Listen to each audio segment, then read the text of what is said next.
This is going to be the sports segment here on Rider Real Time, and I have with me the Rider Athletic Director, Mr. Don Harnum. Don, how are you doing today? I'm doing good. Thanks for having me on.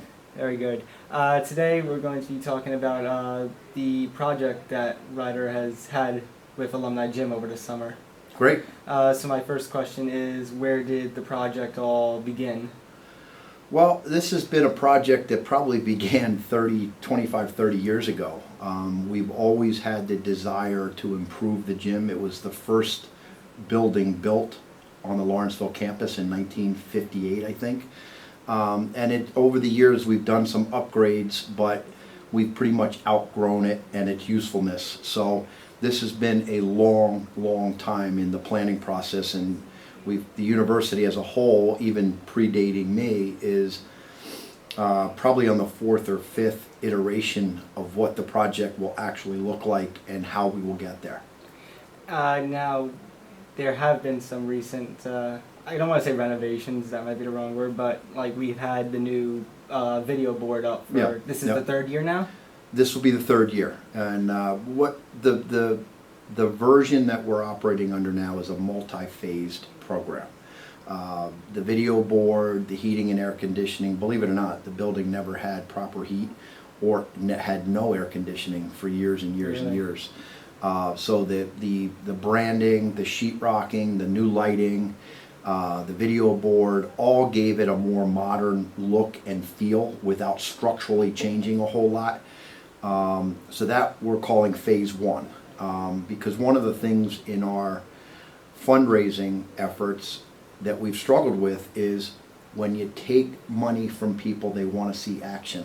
Right. And when you're trying to raise 20 to 30 million for a brand new building, it's a long time before you can see action. So we decided to phase it and do a massive renovation and some new construction with it that gained some credibility amongst our donors who have heard about this project for 20 years.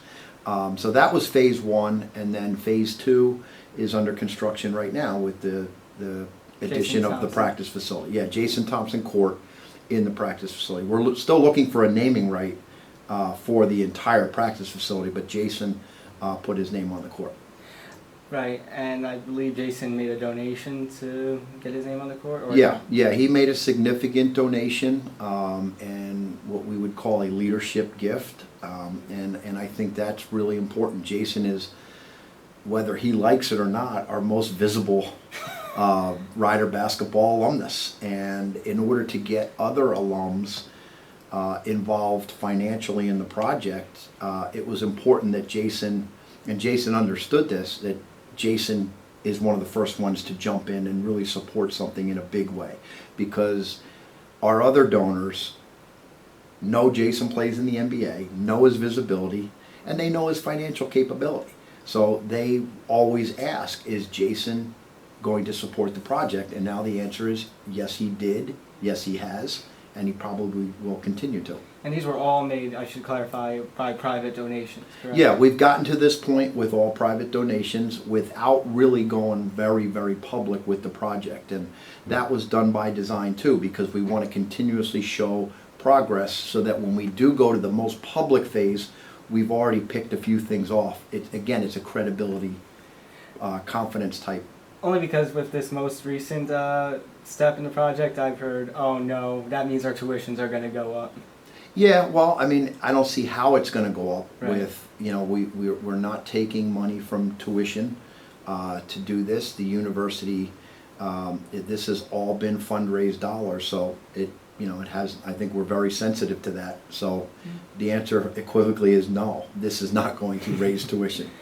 Going back to Jason, he's done, I'd say, a tremendous amount of giving back to Rider. I would say he always comes back for a lot of the charity events, it seems, and with this project. Well, the best part of Jason is that he very much values Rider and what Rider did for him. Too many guys, when they get to that stage, think they did everything for the university. And while I'm not going to deny Jason did a lot for us, a lot of publicity, we won a lot of games with him, but he recognizes that Rider was a good place. He got a good degree in communication. He had a positive experience. He developed as a basketball player, and I think Jason realizes that while, yes, he could have gone anywhere in the country at the end of the day, he probably wouldn't have progressed and developed the way he did here, being in a good program where he wasn't asked to do too much too early, and he really grew when he was at Rider, and he recognizes that. And he always seems to be preparing for his next step after basketball, because I've heard that he went and did some commentary work, practicing for commentary back in the summer. Yeah. And I've heard him with the men's basketball commentators occasionally. Yeah, and he would regularly be on the sports broadcast out in Sacramento, their major TV network. So Jason's very, very sharp. He realizes that basketball's not going to go forever. He realizes what a blessing it is to play in the NBA. And he's a smart guy, and he's got some gifts. He's got the look. He smiles. He's personable. He's talented as a broadcaster, and while you have the notoriety, why not build on that now? And you can't. It's not one of those things you can just jump into at the end of a 10-year career. He's building a resume and a portfolio now, so that it's a pretty smooth transition when he physically is not going to play basketball anymore. And he's had one heck of an off season too. Yeah. It's I really am happy for him, because the reality of it is he has not been on a good team. Longest tenured Sacramento Kings. Yeah, and that's a good thing and a bad thing. It's not always. He never had a set head coach his whole time there. I think and I think, to be honest with you, that's why he values Rider, because what did he have here? He had stability, and he was coached the right way, and he was not subject to selfish play, big egos on the court, and boy, did that hit him when he went to Sacramento. So the fact that he's now on the World Champions, you're going to see him on TV more. We'll get more publicity. Rider will get more publicity because now he's on a team that's going to be on TV. And I think he'll have a better basketball experience, because Jason is a very unselfish player, and he's now joining a team that's very unselfish. So I think I texted him the other day. I said, you got a new lease on your basketball life. Probably better there than he would have had in Philadelphia. Probably. And maybe Steph Curry can come here. I'm sure some students are hoping about that. And you were around for when Jason first came. You were, I believe, the head coach, and you were just becoming the athletic director at that time? I recruited Jason and was the head coach his freshman year. And then was after his freshman year is when they asked me to become the athletic director. So the relationship has been strong. I mean, I coached him, recruited him, and then was kind of a mentor to him his other 3 years when he was here playing under Tommy Dempsey. So, the relationship has not been hard to maintain, because Jason is a loyal guy. If we play a game, I guarantee you within a couple hours, Jason knows the result of that game. And he wants to see Rider do well. And his name on the practice facility is, one of the things I sold to him is like, Jay, this is so important, because how many practices do you remember that were at 6 a.m. or at 6 o'clock at night? This is going to give us much more flexibility in practice times, because, in Alumni Gym, we're trying to get volleyball practices in games. We're trying to get women's basketball, men's basketball, wrestling matches. And it becomes a scheduling nightmare trying to get all that in one building. So the practice facility gives us so much flexibility. And, having coached and lived it, where you have the very odd practice times, I can't wait till we can have 2 practices going at once at 3:30 in the afternoon, which is the normal time to practice. And that's the beauty of the facility. So now, where does this project go from here? Well, we're far from done. We know we have more to do. We want to create new basketball, men's and women's coaches' offices. Right now they're inadequate and just too small for the size of the staff. We need to create new locker rooms. Those are the things that sell in recruiting. And then we need to do the more public part, is we need to, however we do it, we're in the planning process now of the details, but we need to expand seating. We want to make it look like a mini arena. We want to improve traffic flow. We want to improve premium seating, concessions, sales opportunity. And when the TV camera rolls, we want it to look like a bigger time facility. And we have a plan, and we're working on the details that will enable us to do it. But a lot of it is going to be dependent on our alumni helping us.